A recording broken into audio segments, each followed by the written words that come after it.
It's been a long time coming, but with the announcement of 1989 Taylor's version at the 8-9 LA Eras Tour Leg 1 finale, which I was lucky to attend myself, I think it's time that we talk about 1989. It was Taylor's fifth studio record and her first proper pop album. 1989 is quintessential modern Swift. When non-Swifties hear Taylor Swift, they still think of this album, and I think that's what this video is going to be about. It's been almost 9 years since its release, and we're still thinking and talking about it. The announcement for Taylor's version has become her most liked post in Instagram history in less than a week. It is a timeless record for a reason. Blank Space has broken into the Hot 100 nearly a decade after its run with style on its tail.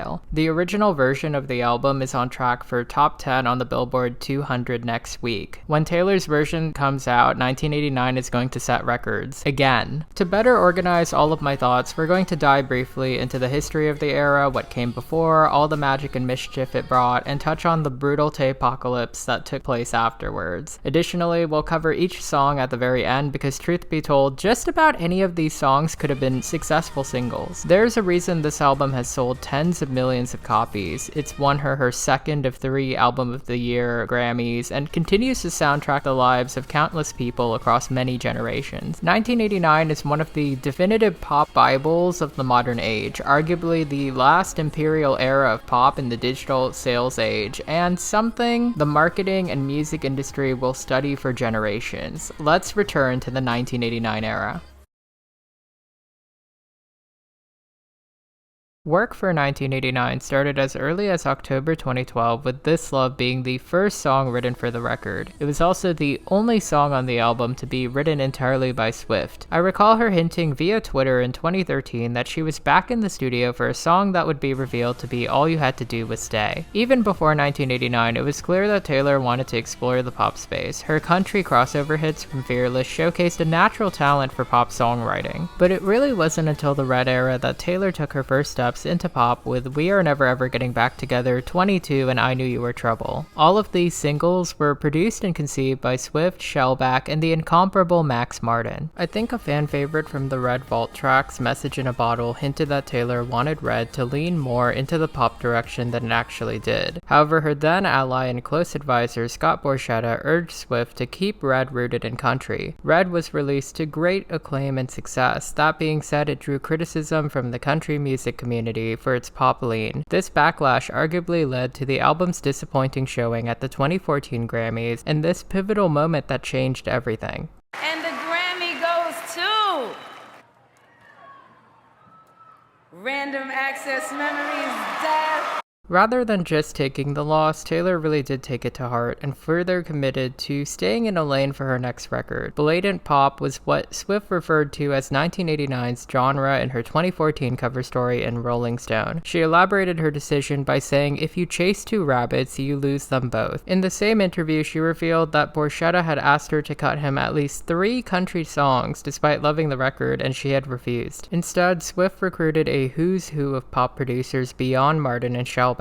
One Republic's Ryan Tedder stepped on board to contribute 2 tracks to the record, the opener Welcome to New York and fan favorite deep cut I Know Places. Imogen Heap, a British pop pioneer and a hero of Taylor's, penned and co-produced the album's standard edition closer, Clean. Longtime collaborator Nathan Chapman produced This Love with Taylor, his last produced piece in Swift's discography. And last but not least, Jack Antonoff cut his teeth on 1989, producing 3 stunning tracks for the record after his first Swift collaboration, the underrated Sweeter Than Fiction. Sweeter Than Fiction dropped 10 years ago and really did hype me up for Taylor's transition to pop. It's a fizzy track that feels like a prototype to all of the iconic Swift and off tracks that we have today. I still think it's crazy that Jack has remained Taylor's go-to pop producer to this day. Sonically, the record abandoned Taylor's analog guitars and drums for a more streamlined synth pop sound. Swift sought to really evoke 80s pop, opting for drum pads, layered vocals, and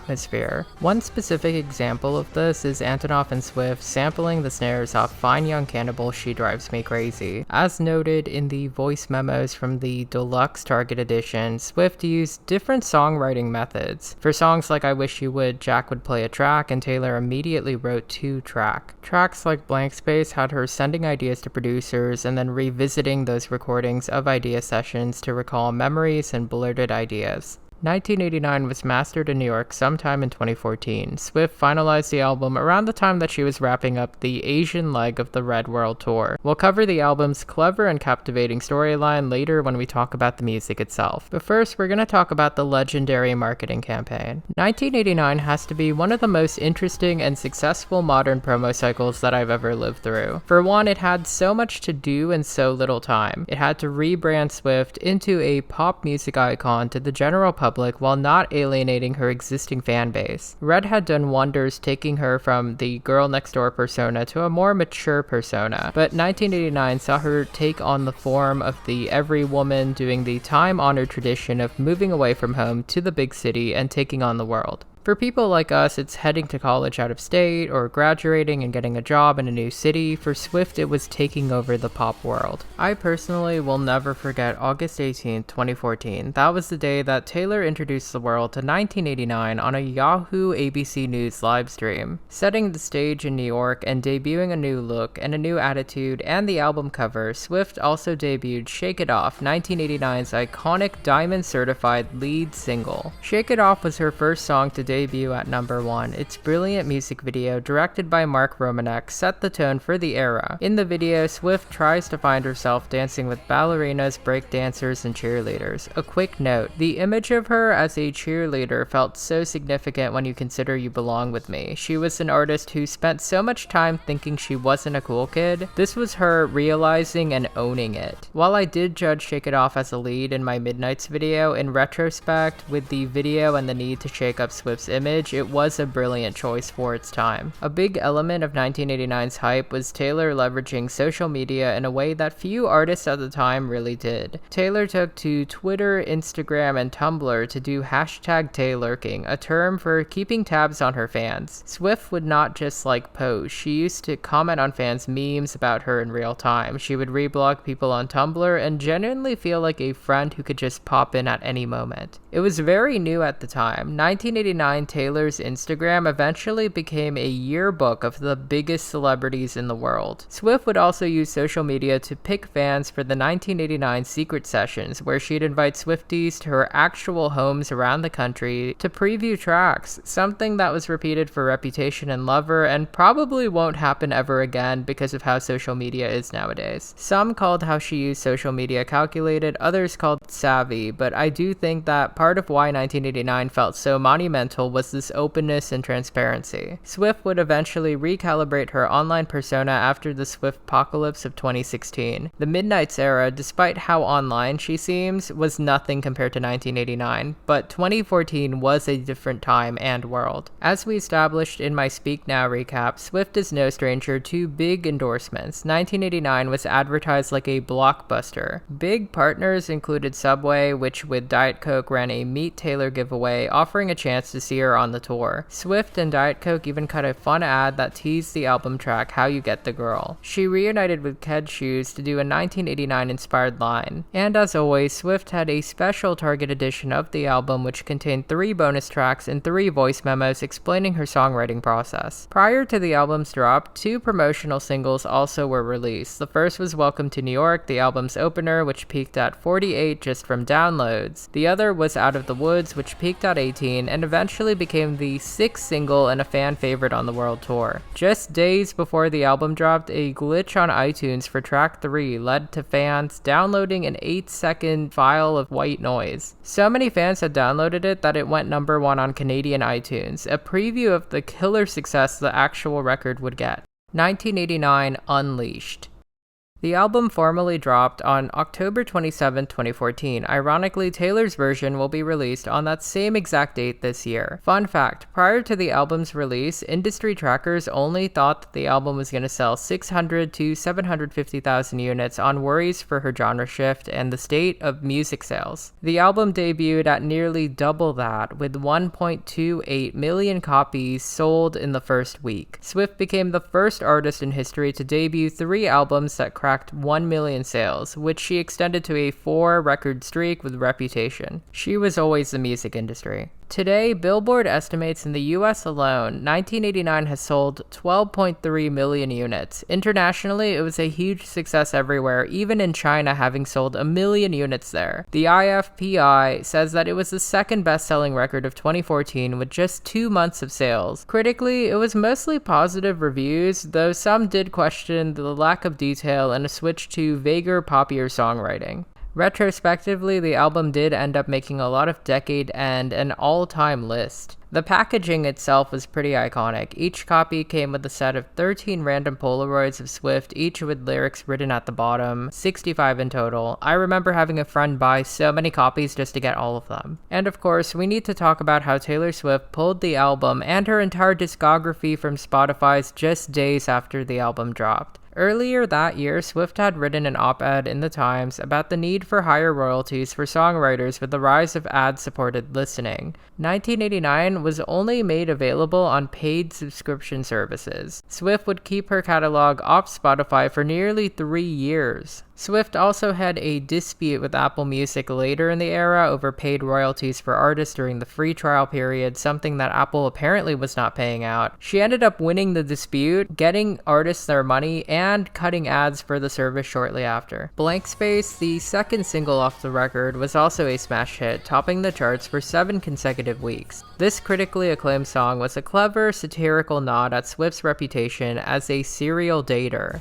The song was everywhere. The Gone Girl-esque music video by Joseph Kahn remains one of her most iconic to date. There was even a meme over a lyric sounding like Starbucks lovers. The song is iconic enough to re-chart just days after Swift announced Taylor's version. One of my favorite performances of the song that I will never forget was the 2014 AMA's recreation of the music video. At the end of 2014, Swift announced the 1989 World Tour, an 85-show arena tour that certified Swift's star power as a performer and a celebrity. Each night, it seemed like she had a new guest and a growing squad of models, actresses, and superstars. She was the main character. I had attended the Miami date, which served as the anniversary of the album's release. She brought on Ricky Martin to sing Living La Vida Loca and Pitbull to do Give Me Everything Tonight. Dwayne Wade even showed up to give her a jersey. Swift was loved by nearly everyone. She even buried the hatchet with Kanye for Kanye-gate, taking a photo with him at the 2015 Grammys, even presenting him the Video Vanguard Award at the 2015 VMAs, where she performed Bad Blood with Nicki Minaj after squashing Twitter beef just 1 month prior. All while this was happening, Swift had scored additional top 10 hits like Style, which had been my favorite song of all time at the time, and deserved a higher peak than just 6. Swift scored her third number 1 from 1989 with a Kendrick Lamar remix of Bad Blood, an Avengers-level event music video directed by Joseph Kahn featuring 17 different stars, drew attention to a rumored feud with fellow pop star Katy Perry. The 5th top 10 hit off the record was Wildest Dreams, which peaked at 5 and had a stunning Kahn-directed video, this time paying homage to old Hollywood romance. 2015 closed with Swift releasing the 1989 World Tour movie on Apple Music as a gift to fans. The end of the 1989 era. By 2015's end, Taylor Swift was everything everywhere all at once. Overexposure was a threat, and with the 1989 World Tour wrapped up, it was clear that Taylor needed to take a break. At the start of 2016, Kanye West dropped the infamous song Famous, which featured a line where he digs at Taylor saying that he made her famous, something that he claimed he'd gotten permission to do in a phone call. The backlash to that lyric had gotten so bad from Taylor's end that Taylor's brother trashed his Yeezys on Instagram. More on that later. Regardless, Swift avenged Red and won Best Pop Vocal and Best Album of the Year for 1989 at the 2016 Grammys, along with Best Music Video for Bad Blood. During her speech, she vaguely addressed her haters with this line.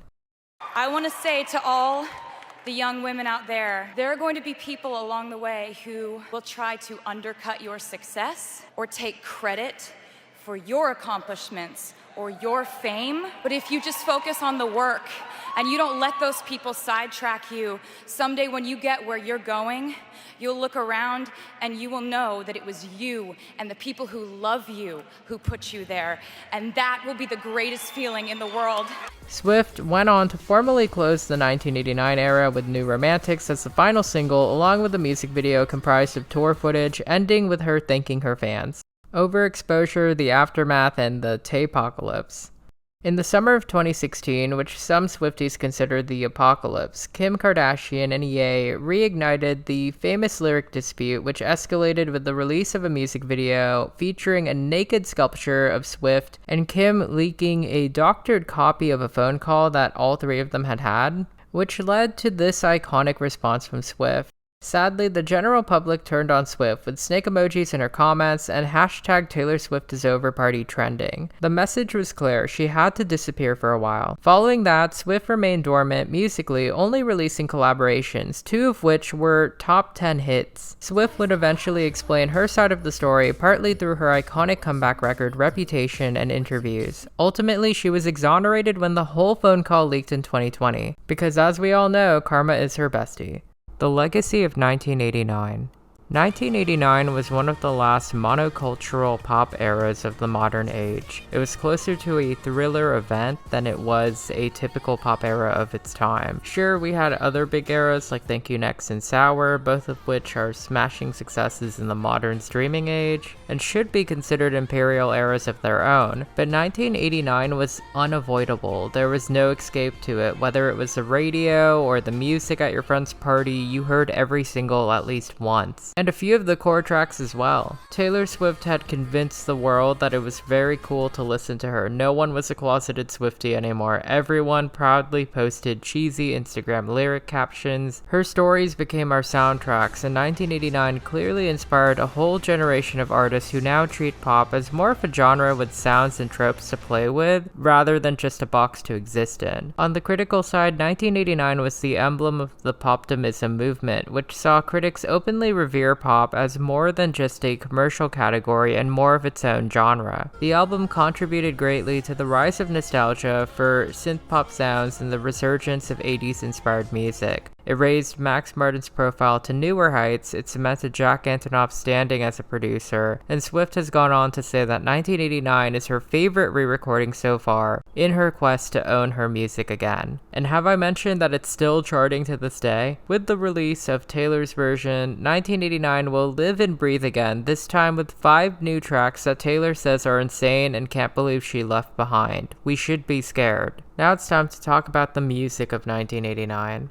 I'm gonna close out this mega-sized video essay by touching on each track and discussing the overarching story. Overall, as I said earlier, 1989 is an album so remarkably consistent any song could have easily been a single. Despite having numerous producers, it's still cohesive in its sound. Every track belongs without sounding boring. I think Swift and her team, particularly Martin, who produced the vocals on all the tracks, did a great job reining in a common vision. I want to note that the album's not really innovative at all. What makes it feel so new and magical is how well executed it is. I've always likened Taylor to the Apple of pop music. She's never really the first to a specific sound or idea, but when she gets to it, she's studied and done it so well that it feels like she was the first. Take for example Shake It Off, which I hadn't recognized was a riff on Pharrell's Happy, but with her own twist. Wildest Dreams felt like a poppier take on Lana's Without You and the Born to Die era style. That's not to say that she's only playing expert copycat. Songs like Blank Space and Style feel so distinctly novel because they merely are. 1989's biggest strength is Swift's ability to be a chameleon musically. This idea extends to why I think this album resonates so well with all of its listeners. See, 1989 is arguably one of Swift's most impersonal works to date,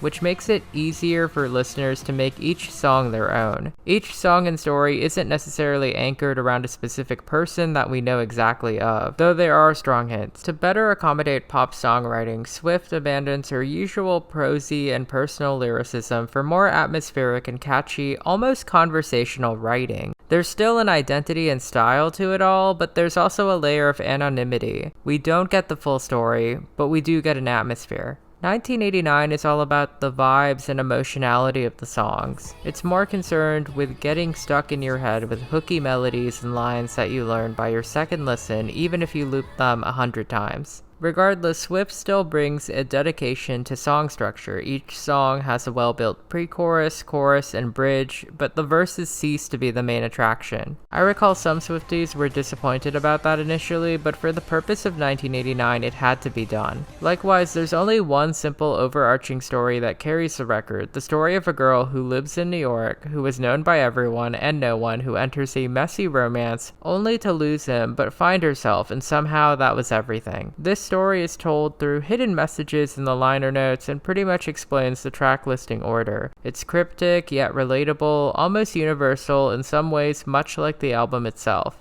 We opened the album with Welcome to New York. Initially, I wasn't a fan of it as an opener, but it has grown on me. The instrumental is the strongest element of the song, with synths that evoke the wonder and whimsy of living in the big city. A friend of mine said that it reminded her of the Electric Parade at Disneyland, which I think is fitting. It's this triumphant, atmospheric, fizzy piece with vague lyrics about apartment floors, broken hearts and drawers, and how you can want who you want, boys and boys and girls, probably her most progressive LGBT lyric to this day. But my favorite lines have to be, "It's a new soundtrack, I can dance to this beat forevermore," the last word being prophetic of Swift's later works. Tedder's production really does work here. The liner note says, "We begin our story in New York." Blank Space tells the story of a girl who's known by everyone and no one. I can't praise this song enough. It's a well-engineered pop classic. If we're not praising the witty, sharp, self-effacing lyrics and the iconic lines, we're dissecting the rich production built around hypnotic guitar chords ornamented by a synth loop that just floats in and out of your head. The sound of a pen click punctuates each "I've got a blank space baby." It's such a small but genius detail. Every part of the song is precisely put together to get the song on your mind. For me, it's lines like "I can make the bad guys good for the weekend" or "Darling, I'm a nightmare dressed like a daydream" that really hook me back in. It's a sort of catchy, intellectual pop that can only really come from Taylor herself. The verses are just as brilliant as the chorus. Most people just know all of these by heart. Can we talk about how cathartic that bridge is? It's so powerful despite being an escalation of a simple couplet. The ad-libs in the final chorus are the cherry on top. Style for the longest time was my favorite Taylor Swift song, from its pulsating opening guitar riff to the song's closing euphoric "Take Me Home." It's almost like an antithesis to Blank Space and how ambiguous it reads. The liner note summarizes the song pretty well. Her heart belonged to someone who couldn't stay. I played this track for people who say they don't like Taylor, and said people love this song.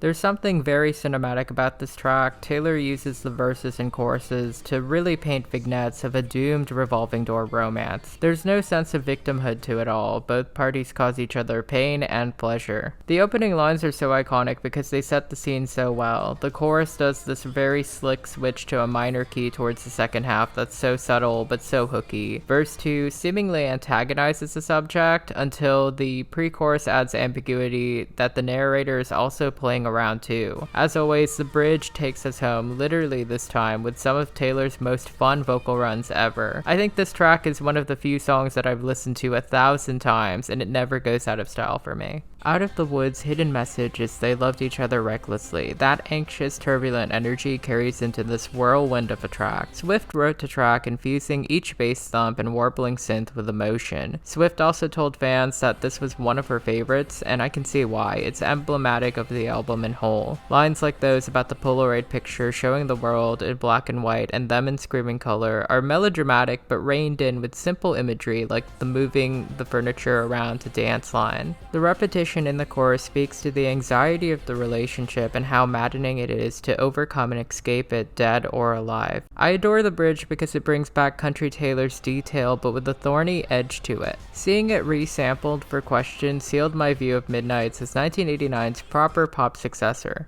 All You Had to Do Was Stay doesn't sound like a typical track 5 tearjerker, but behind the catchy fun production, we get some of the most cutting lyrics on the record. Inspired by a dream she had of an ex asking for her back, Swift curtly tells her ex that all he had to do was stay, essentially rejecting them for not doing her right in the first place. The bridge in particular has her switch up the melody, the way that she sings along to the synths, "This is what you wanted, you ended it, you were all I wanted but not like this." It's on the nose, but it underlines who's at fault. No second guessing. The The liner notes say they paid the price rings very true. We've seen her pay. Now it's his turn to pay. Shake It Off's hidden message was she danced to forget him, which fits the track's overall vibe. Shake It Off was never my favorite song, but its breezy lyrics that feel part self-parody, part autobiographical really hook into your brain. I go on too many dates, but I can't make them stay seems like a little jab, but it does add to the overarching theme about staying and letting go, an important motif about the record. 1989 always seemed to be a metatextual play for control over the narrative as an era, but as we all know, things are never really ours to control all the time. I'll keep saying it, but the bridges, they really don't make them like they used to anymore. The way that she chants, "My ex-man brought his new girlfriend," is just too fun to not sing along to, and the notes and the ad-libs at the very end really make it well-made pop. I Wish You Would is a personal favorite of mine. Its hidden message was he drove past her street each night. I adore the John Hughes rom-com agony of it all. It's a fun imaginative exercise where verse 1 paints the picture of an ex in his car, passing by the narrator's house thinking he can't come back, contrasted by a lush chorus, and then we get the narrator in her room wishing the headlights were her ex's. The chorus is really repetitive, but to underscore a growing sense of longing and frustration, the variation to "I miss you too much to be mad anymore" sets the stage for the bridge, which repeats at the very end. I think part of the reason why I really adored Cruel Summer was because it cribs that very same technique from this song. Jack producing this makes them cousins. I hope people get the memo and fall in love with this underrated gem when Taylor's version drops. Bad Blood's message is she made friends and enemies, which makes this rather straightforward. Steering away from romance, the song details heartbreak between friends. The chorus is the star here, just radio gold, cheer squad, chanty simple. The verses never really quite landed for me, but the pre-chorus with the crooning "you and I's" are icing on the cake. I felt like the bridge added some real depth to the song. The imagery of band-aids over wounds really sells the hurt so well. The remix with Kendrick is really well done, and I never really minded him taking the verses from the song. The revamped production's really well conceived. Wildest Dreams' liner note was, he saw her only in his dreams. It is arguably one of the most fatalistic and realistic songs on this album. Its melodrama was anchored around this idea that every time that Taylor would find love,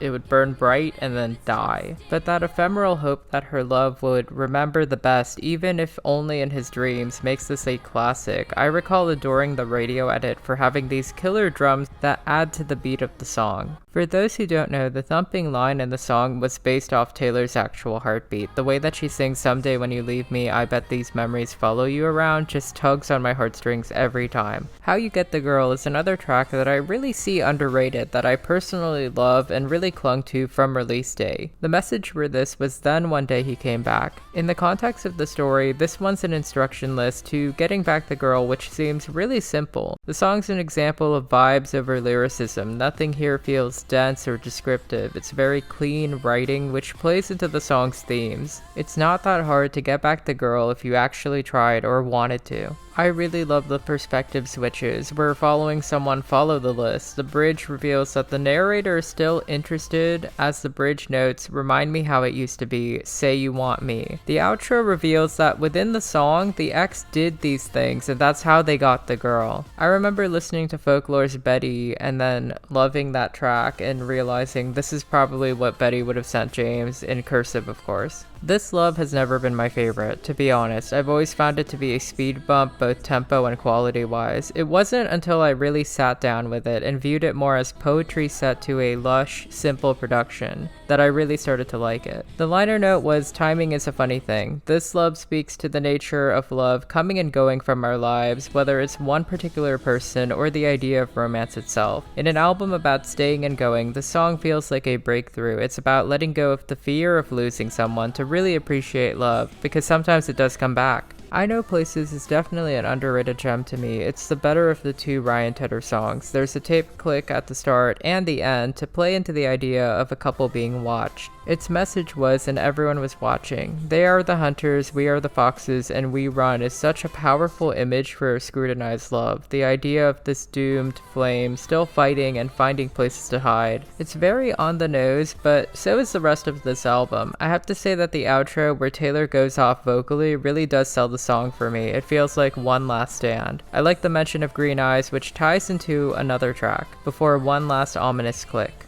The album's standard closer, Clean's message was she lost him but found herself, and somehow that was everything. And it closes out the story on a strong note. The understated production and Imogen's vocals really help tell the story of finally moving on. The contrast of a drought and a wine-stained dress to pouring rain and finally becoming clean illustrates the journey we all took. All these songs before were a form of processing that we got to witness. I have a friend who really adores this song because it captured her journey to sobriety very well. It really makes me think about that line in the bridge, 10 months sober, I won't give in, now that I'm clean, I'm never gonna risk it. These are the words of someone made wiser and putting that wisdom to action. The build up to the final chorus really channels catharsis and closing a chapter. The bonus tracks themselves don't have any liner notes. To me, I view the first two as prequel tracks in some ways, detailing the great love before it ended, while New Romantic serves as more of an upbeat epilogue. Wonderland drew comparisons to Rihanna with how the A's are delivered, which is ironic since Swift would go on to write This Is What You Came For years later. Compared to the core tracks, I kinda get why it was left out. The metaphor is well done, but almost nursery rhymey. What really stands out here is Taylor's ability to play with the production vocally. The emotion that she has, the way that her voice interplays with the drums, the way that the synths really play well with her voice, it does make the song work.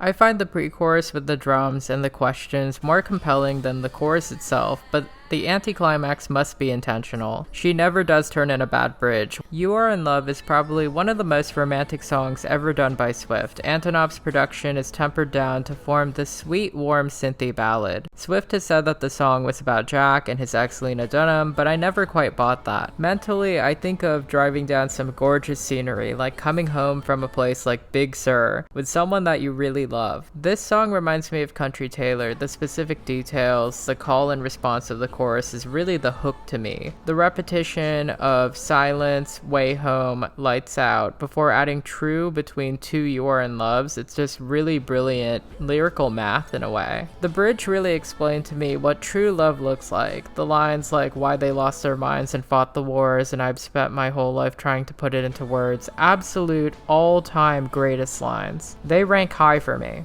Last but not least is New Romantics, which is one of my all-time favorite Taylor tracks. The warbling bass lines, the aggressive synths, the roaring ahs before the chorus, it's breathtaking and surprising that it didn't even make the standard. Each verse feels like she's one-upping herself with metaphors and slogans, but the imagery of building a castle from all the bricks thrown at her, and how heartbreak is the national anthem, reclaiming these insults before declaring the best people in life are free. This is what Shake It Off wanted to be by way of blank space. My favorite lines are in the bridge, something that I've said time and time again for this album, but her earnestly asking for someone to take her hand and take her dancing only to leave her stranded because it's so romantic. That cruel twist at the end before one last I'm just glad that this song was the one that she used to announce 1989 Taylor's version. It deserves its time in the light. What a closing track. All in all, 1989 is a timeless, brilliant masterpiece of pop. It will be remembered for its unique place in music history. It is a skipless 16-track odyssey that remains one of the many peaks that Taylor Swift has reached in her lifetime so far. It was the soundtrack to my coming of age in college, and with Taylor's version, the drolls of my late 20s, and probably something that I will be listening to 50 years from now. For that alone, I have to give it a 10 out of 10. And that's a wrap. I think this is the longest video that I've ever done, but it was totally worth it to me. I really love this album. People have been asking me to do this essay for years, and I just been dragging my feet on it, but being able to really recap all of these songs and moments and relive a very complicated time with ups and downs, but still more ups than downs if you really think about it. This is just one of my favorite Taylor eras, and to be able to cover it before she re-releases the album means a lot to me. Thank you guys for checking out my channel. There's more Taylor videos in a playlist somewhere. A shout out to my subscribers and members. Thank you so much for watching. I hope to see you next video.